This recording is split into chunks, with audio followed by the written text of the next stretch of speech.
कभी आप ब्रह्म मुहूर्त में जगे हैं? जगकर देखिए, संध्या होने के पश्चात जब रात्रि का अंधकार सारे संसार को धीरे धीरे अपने अंधकार में निगलने लगता है, तो यही अंधकार ब्रह्म मुहूर्त में भोर होने से ठीक पूर्व तनिक अधिक काला हो जाता है। कुछ समझे? हमारा जीवन भी कुछ ऐसा ही होता है। जब हमारे जीवन की समस्याएं अपने अंत पर होती है, तो यही समस्याएं एक भीषण रूप लेकर हमारे समक्ष प्रस्तुत हो जाती है और ऐसे परिस्थिति में अधिकतर लोग हार मान जाते हैं, भय खा जाते हैं। परंतु यदि आप हार न माने, भय न खाएं, दृढ़ रहें, निरंतर आगे बढ़ते रहें, तो प्रकाश के रूप में हमारा स्वागत करने के लिए सूर्य उदय सदा हमारे समक्ष प्रस्तुत रहेगा। आपने बरगद के वृक्ष को देखा है? जितना विशाल उतना दृढ़। पतझड़ में वो सूख जाते हैं, परंतु दुर्बल नहीं होते, टूटकर गिरते नहीं। और उसके विपरीत दलदल में उपजे वृक्षों को देखिए, वो दिखने में तो बड़े होते हैं, पतझड़ आए या शीत सदा हरे भरे होते हैं, परंतु इतने दुर्बल होते हैं कि जल धारा के हल्के से वेग से वो गिर जाते हैं। परंतु ऐसा क्यों होता है? कारण है जड़ें।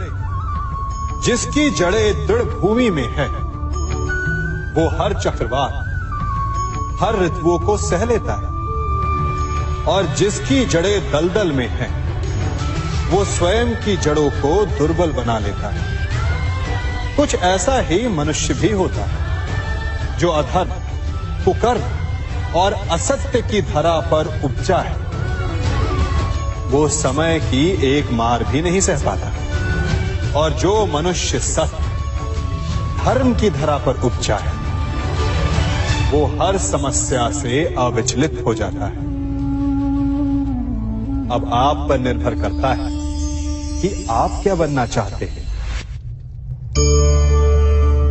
हमारे जीवन में मित्र और शत्रु बड़ा महत्व रखते हैं। यदि गंभीरता से सोचा जाए तो ऐसा कोई क्षण नहीं जब हम अपने मित्रों के बारे में ना सोचते हो या फिर अपने शत्रुओं के बारे में। हमारा हर कार्य या तो हमारे मित्रों के हित के लिए होता है या फिर हमारे शत्रुओं के अहित के लिए। हम हर स्थान या तो अपने मित्रों के साथ होते हैं या फिर अपने शत्रुओं के साथ।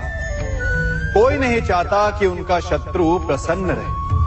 हर कोई अपने शत्रु को नष्ट कर देना चाहता है, और ऐसा करने के लिए वो हर संभव प्रयास करता है। उसे आर्थिक, मानसिक और शारीरिक हानि पहुंचाने का प्रयास करता है। परंतु यदि मैं आज आपको ऐसा मंत्र सिखाऊं जिससे आप अपने शत्रु को सदा के लिए नष्ट कर दे तो, और वो मंत्र है मित्र बनाना। अपने सभी शत्रुओं को अपना मित्र बना लीजिए और आपके सारे शत्रु स्वतः ही समाप्त हो जाएंगे। मैं क्या कर रहा हूं? मैं दिए प्रज्वलित कर रहा हूं ताकि अंधकार को मिटा सकूं। अब आप कहेंगे कि इसमें कौन सी बड़ी बात है ना? परंतु इसमें महत्वपूर्ण बात समझने के लिए यह है कि मैं क्या नहीं कर रहा हूं, और मैं अंधकार नहीं कर रहा हूं। क्योंकि अंधकार को मिटाने के लिए प्रकाश का अस्त्र तो उठाना ही पड़ता है। बुराई को बुराई से नहीं, अच्छाई से जीता जाता है। अन्याय को अन्याय से नहीं, न्याय से लड़ा जाता है। क्रोध को क्रोध से नहीं, क्षमा का साथ लेना होता है। ठीक उसी प्रकार एक लोहा लोहे को काटता है, परंतु एक ठंडा लोहा ही गर्म लोहे को काट सकता है। इसलिए यदि आपको अपने जीवन में विजयी होना है, तो अपने शस्त्रों को, अपने अस्त्रों को सोच समझ कर उठाइए, क्योंकि एक अनुचित सोच परिणाम पर भारी प्रभाव डाल सकती है। आप सब सोच रहे होंगे कि ये क्या मैं करने लगा। मैं इस पौधे को जड़ से उखाड़ रहा हूं। आश्चर्य हो रहा है ना कि एक पौधे को उखाड़ना या काटना ना केवल एक अपराध है अपितु पाप भी है। तो फिर मुझे ऐसा करने की क्या आवश्यकता पड़ गई? क्योंकि कई बार विनाश ही सृजन तक पहुंचाता है। यदि नया भवन बनाना हो तो पुराने भवन को गिराना पड़ता है। व्यवस्था को परिवर्तित करने के लिए क्रांति लानी पड़ती है। और उसी प्रकार यदि किसी वृक्ष या किसी पौधे की जड़ों में घुन लग जाए या उसका मूल सड़ जाए तो उसे जड़ से उखाड़ देना ही श्रेयस्कर होता है, ताकि उस स्थल पर नए पौधे उपज सके। युद्ध करना पर्याय नहीं, परंतु कभी कभी शांति के लिए युद्ध करना आवश्यक हो जाता है। संसार में सबसे श्रेष्ठ क्या है?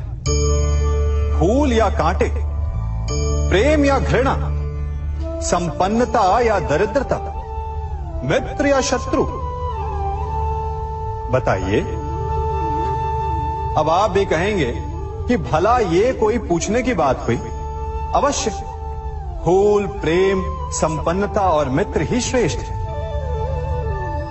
परंतु क्या आपने अपने जीवन में कभी सोचा है कि हर एक भाव, हर एक वस्तु, हर एक घटना का एक गुण धर्म होता है?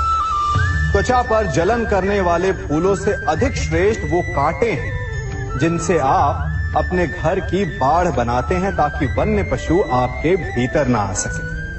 वो प्रेम श्रेष्ठ नहीं जो आपको अंधा, लोभी, पक्षपाती बनाता। वो घृणा श्रेष्ठ है जो आपको नया मार्ग दिखाता। वो संपन्नता श्रेष्ठ नहीं जो आपको कृपण बनाता, मद्दांध बनाता।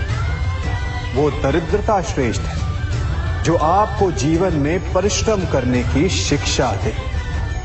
कुविचार देने वाले, बुरा मार्ग दिखाने वाले मित्रों से अधिक श्रेष्ठ वो शत्रु होते हैं जो हमें जीवन का लक्ष्य दे दें।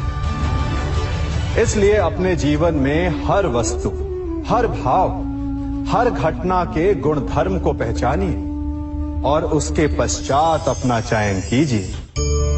स्वर्ण। हम सभी को अपने जीवन में स्वर्ण से कभी ना कभी कुछ ना कुछ थोड़ा या अधिक मोह होता ही है ना? परंतु क्या आपने कभी सोचा कि स्वर्ण को प्राप्त कैसे किया जाता है?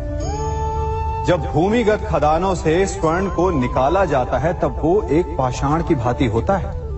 ऐसा पाषाण जिससे आप किसी को भी मार सकते हैं, परंतु उसे आभूषण के रूप में स्वयं के शरीर पर धारण नहीं कर सकते। यदि उसे आभूषण बनाना है तो उसे लंबी यात्राएं करनी होती है।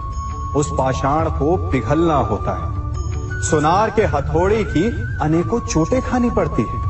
फिर काट छाट और उसके पश्चात जाकर वो ऐसा आभूषण बनता है जो हमें वर्षों तक, सदियों तक लुभाता रहता है। इसलिए यदि आपको समय पर विजय पानी है तो स्वयं के निर्माण पर समय देना होगा। हम सभी सुनते आए कि जो वीर होता है, साहसी होता है, शौर्यवान होता है, उसके समक्ष सारा संसार झुकता है। वीर भोग्य वसुंधर। परंतु वीरता है क्या? शौर्य क्या है? साहस क्या है? साहस युद्ध नहीं, वीरता विजय नहीं, शौर्य कभी ना गिरना नहीं। साहस किसी चुनौती के समक्ष खड़े होने का भाव है, तो वीरता उस चुनौती को उत्तर देने के लिए पूर्ण परिश्रम लगा देना है। और शौर्य का अर्थ है गिरकर फिर से उठने का साहस रखना, बार बार प्रहार करके वीरता दिखाना, निरंतर प्रयास करते रहना, निरंतर परिश्रम करते रहना।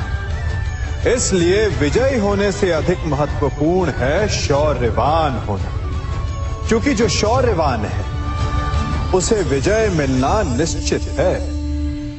Subscribe now and press the bell icon. Never miss an update.